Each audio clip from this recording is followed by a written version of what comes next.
사실 예산시장 이야기를 이렇게 사업적으로 풀어낸 사람이 아무도 없어서 이 이야기를 하면 누군가는 욕을 할 수 있을 것 같다라는 생각이 들긴 하지만 꼭 해야 될 이야기인 것 같아서 이야기를 하도록 하겠습니다. 그리고 이 영상은 절대로 백종원 대표를 비판하기 위해서 만들어진 영상이 아님을 말씀을 드리겠습니다. 오늘 예산시장 2편입니다. 백종원 대표는 왜 예산시장 프로젝트를 시작을 했을까? 앞에는 어떤 마인드적인 부분에 대해서 말씀을 드렸다면 오늘은 사업가 백종원이 왜 예산시장 프로젝트를 하고 있는지 거기에 대해서 제 나름대로 분석한 부분에 대해서 말씀을 드릴 겁니다. 이 부분은 제 나름대로 해석한 부분이기 때문에 틀릴 수도 있어요. 저랑 다른 의견을 가지고 계신다고 해서 저는 틀렸다고 생각하지 않거든요. 그러니까 저도 본인과 좀 다른 의견을 가지고 있다고 해서 틀렸다고 얘기하지 말아주시기 바랍니다. 우선 시작하기 전에 저는 백종원 대표를 정말 존경하고요. 이번 예산시장 프로젝트를 보면서 더 존경하게 됐습니다. 사업가 백종원을요. 우리나라에서 어떤 식으로 사업을 해야 명분과 이득 모두 챙길 수 있는지 이번 예산시장 프로젝트를 통해서 제대로 배운 것 같아요. 예산시장 프로젝트는 성공을 하든 실패를 하든 백종원 대표는 아무것도 잃지 않고 이득만 보게 되는 구조입니다. 자, 지금부터 제가 왜 그렇게 되는지 여러분에게 설명을 해드릴 건데요. 예산시장 프로젝트 전에 시장 가는 그 컨텐츠를 시작하기 전 백종원 대표 채널 컨텐츠의 조회수를 보게 되면요, 되게 처참해요. 지금 화면으로도 띄워드릴 텐데 이게 500만 유튜버의 조회수가 맞나 싶을 정도로 처참하거든요. TV 프로그램도 마찬가지였어요. 예전에는 백종원 대표가 출연한다는 사실 하나만으로도 충분히 이슈가 되고 화제가 되었지만 요즘은 아니죠. 더본코리아도 요즘 좀 하락세죠. 근데 이거는 뭐 더본코리아가 못해서 그렇다기보다는 요즘 시대가 변해서 그래요. 기본적으로 사람들이 경기가 안 좋아서 일단 지갑을 잘 안 열고요. 장사를 하시는 분들도 이제 상향평준화가 많이 돼서 좋은 상권에 가장 좋은 자리에 들어가서 가성비 음식으로 승부하는 더본코리아의 방식으로는 더 이상 사실은 살아남기가 좀 힘든 것이 현실이거든요. 뭐 사람들의 입맛이 좀 많이 올라가기도 했고요. 주변을 둘러보시면 뭐 더본코리아의 약간 대표적인 브랜드인 뭐 한신포차라든지 이런 것들이 많이 사라졌거든요. 근데 딱 시장 프로젝트를 시작하고 난 이후에 백종원 대표가 다시 치고 올라오기 시작했습니다. 그러니까 일종의 역주행이죠. 백종원 대표는 사실 뭐 대체할 만한 지금 단어를 제가 못 찾아서 여러분들에게 이렇게 말씀을 드리는데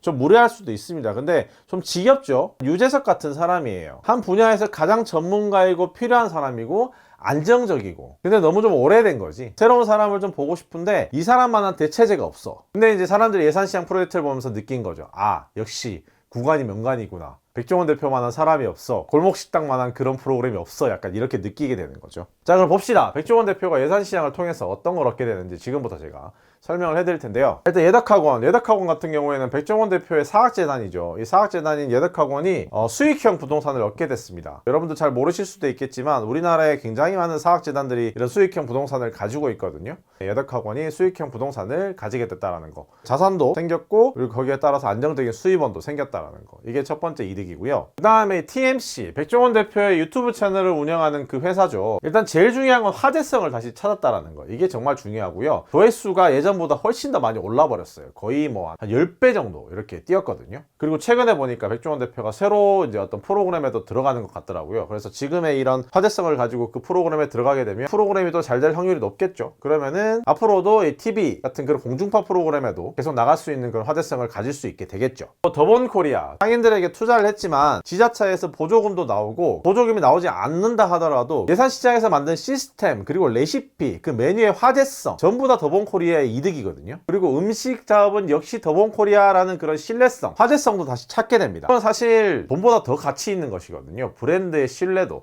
힘이죠, 힘. 자, 이제 백종원 대표가 이 세 가지를 가지고 예산시장이 아니라 다른 곳에 가서 이런 똑같은 프로젝트를 한다라고 가정을 해봅시다. 지금 뭐 다른 곳도 지금 준비를 하고 있다라고 말씀을 하시기도 하셨는데, 만약에 예산 같은 비관광지가 아니라 부산이나 제주도 같은 관광지에 이런 걸 만든다고 이렇게 생각을 해봅시다. 서울 외곽지 같은 것도 좋겠네요. 수도권 같은. 예덕학원을 통해서 그쪽 지방에 부동산을 매입을 합니다. 여기에서 상가를 운영한 상인들을 모집한다라고 하면은 구름대처럼 몰려올 거예요. 이미 예산시장을 봤기 때문에. 더본코리아를 통해서 가맹점을 주고, 그리고 본인의 채널, 유튜브라고 적어 놓을게요. 본인의 채널을 통해서 홍보를 하게 되면 사람들이 구름대처럼 몰려올 겁니다. 예산시장처럼. 왜냐하면 예산시장 프로젝트를 통해서 사람들의 생각에는 그게 박혀 있거든요. 백종원 대표의 의도는 굉장히 선하다. 사람들을 도와주기 위해서 이것을 한다. 가서 사람들을 도와주자. 가서 한번 먹어보자. 이렇게 사람들 머릿속에 이미 각인이 되어 있단 말이에요. 인식이 되어 있단 말이에요. 그래서 사람들이 한번 가볼 거란 말이죠. 사람들이 구름대처럼 몰려올 거예요. 또 다른 예산시장 프로젝트를 하게 되면. 예덕학원은 또 다른 수익성 수익성 부동산을 얻게 됩니다. 자산이 늘어나죠. 그리고 자산이 늘어남과 동시에 그 부동산에서 나오는 임대료를 통해서 수익 또한 늘어납니다. 맞죠? 더본코리아는 새로운 가맹 브랜드들을 계속해서 만들어 나갑니다. 조금 부족할 수도 있겠지만 하지만 그럼에도 불구하고 예산시장을 통해서 사람들 머릿속에는 백종원 대표의 의도가 선하다라고 인식이 되어 있기 때문에 조금 부족하더라도 사람들이 많이 찾아가 줄 거란 말이죠.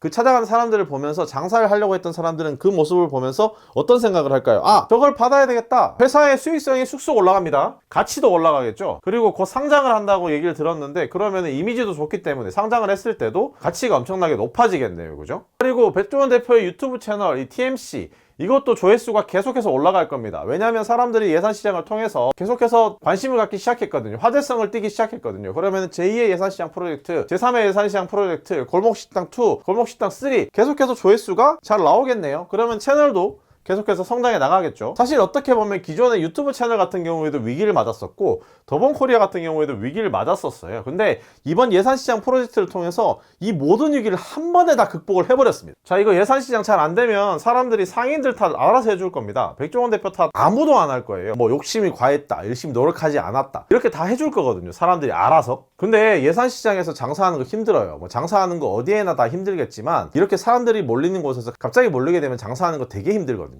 방송에서 보면은 평일도 사람이 많고 주말도 사람이 많은 것처럼 보이는데 아마 주말에는 사람이 진짜 많이 몰려오겠지만 평일에는 그렇게 사람이 많지 않을 거예요. 지금은 좀 많다 하더라도 앞으로 조금만 시간이 지나면 평일에는 사람이 확 적어질 겁니다. 왜냐하면 예산은 관광도시가 아니잖아요. 그렇게 될 겁니다. 분명히. 장사라는 게 주말에만 해서 되는 게 아니잖아요. 평일에도 장사를 해야 되는 건데 왜냐하면 재료 관리라는 게 있잖아요. 재료가 한번 들어오면 그거를 한 번에 다 팔면 좋겠지만 그걸 오늘도 팔고 내일도 팔고 이렇게 꾸준히 계속 팔아야지 품질 유지도 되고 그렇게 되는 거잖아요. 그래서 평일 장사 못하면 장사 못해요. 방송으로만 보게 되면 단편적인 모습만 보게 되면은 상인들이 굉장히 좋은 상황에 있는 것처럼 보이겠지만 실제로는 꽤 힘들 거란 말이죠. 물론 좋은 기회인 것도 맞지만 무게감이 너무 커요. 다른 장사하는 사람들과는 다르게 조금만 실수해도 진짜 비난하는 사람이 엄청 많을 거고요. 근데 백종원 대표는 이 모든 비난에서 자유롭습니다. 시장이 망하더라도 아무도 백종원 대표를 비난하지 않을 거예요. 시장이 잘 되면 모두 백종원 대표를 칭찬할 겁니다. 어떻게 되든 결과가 어떻게 나오든 백종원 대표가 다음 프로젝트를 진행하는 데는 아무런 리스크가 없습니다. 보면 그런 생각이 들어요. 어떻게 저렇게 방송과 언론을 잘 이용해서 본인의 사업을 잘할까, 본인의 브랜딩을 잘할까, 정말 천재적인 사업가다 이런 생각이 진짜 들더라고요. 우리나라에서 정말 성공하고 싶으면, 사업으로 성공하고 싶으면 저렇게 사업을 해야 되는구나. 더 파운더라는 영화 보셨어요? 이게 무슨 내용이냐면 그 맥도날드의 대표 있잖아요, 레이 크록. 레이 크록이 어떻게 맥도날드를 키웠는지에 대한 그런 내용이 나오는데 제가 보기에 백종원 대표가 그리는 그림은 한국의 레이 크록이 아닐까, 한국의 맥도날드가 아닐까 그런 생각이 딱 들더라고요. 자신이 운영하는 예덕학원에서 산 부동산에 자신이 운영하는 더본코리아의 가맹점을 집어넣는, 예덕학원은 자산이 늘어나고 수익이 늘어나고 더본코리아 같은 경우에도 수익이 늘어나죠. 자신의 유튜브 채널을 통해서 홍보를 함으로써 조회수 이득까지, 화제성 이득까지 얻게 되는.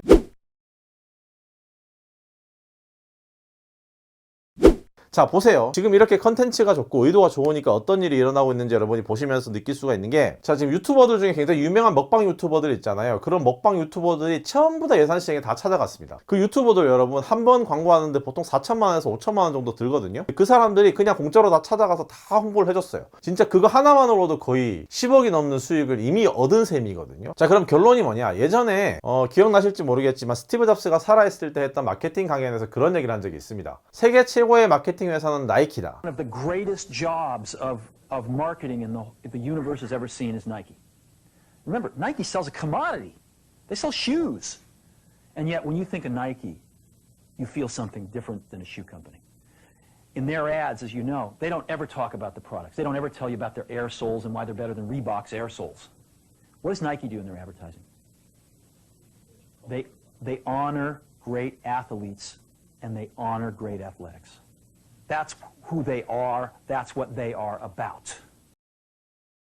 지금 이 예산시장 프로젝트를 통해서 백종원 대표가 이 더본코리아의 정체성을 어떻게 만들고 싶은 것인가, 자신의 백종원이라는 사람의 정체성을 어떻게 만들고 싶은 것인가. 더본코리아는 프랜차이즈 회사입니다. 음식점 프랜차이즈 회사. 음식점을 만들어서 그걸 가맹을 함으로써 거기에서 수익을 얻는 회사예요. 가맹점주들을 모집해서 그 가맹을 줌으로 인해서 거기에서 수익을 얻는 회사, 로열티를 받고 그 다음에 재료를 팔고 이렇게 해서 수익을 얻는 회사입니다. 근데 여러분이 지금 예산시장 프로젝트를 통해서 백종원의 모습을 보면서 이제 더본코리아의 모습을 보면 어떤 어떤 게 떠오르시나요? 소상공인들을 도와주는, 희망이 없는 그 사람들을 도와주는 그런 이미지가 떠오르지 않으시나요? 더본코리아가 그런 회사가 됐어요. 그런 힘든 사람을 도와주는, 그런 소상공인들을 도와주는 그런 사람이 됐습니다. 이 유튜브 채널과 이 모든 것을 통해서. 자, 여러분, 돈을 번다라는 것, 수익을 낸다라는 것, 이득을 얻는다라는 것을 여러분 단순히 숫자로만 생각을 하시면 안 됩니다. 지금 여러분 보셨겠지만 지금까지 이 시장 프로젝트를 통해서 백종원 대표가 얻은 수익을 계산을 해보면 여기 예산시장에 얼마의 돈이 들어갔는지 모르겠지만 최소한 백종원 대표가 얻은 수익은 100억 이상입니다. 미래 수익까지 생각해보면 1000억 이상이에요. 새로운 어떤 상권을 개발해서 본인이 부동산을 매입해서 거기에 자신이 운영하는 회사에서 가맹점을 집어넣고 그걸 유튜브 채널을 통해서 홍보하고 그렇게 해서 거기 자산 가치가 올라가고 더본코리아는 이미지도 좋아지고 신뢰도도 얻고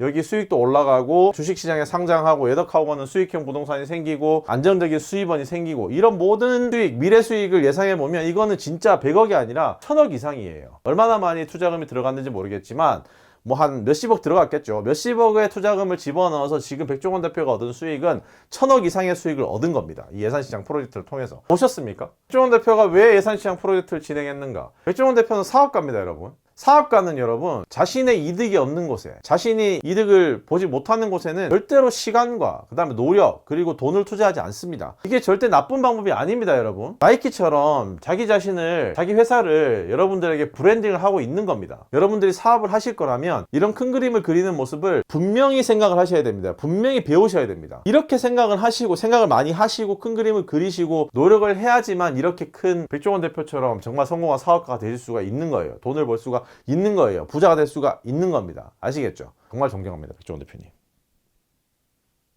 사실 너무 부럽습니다.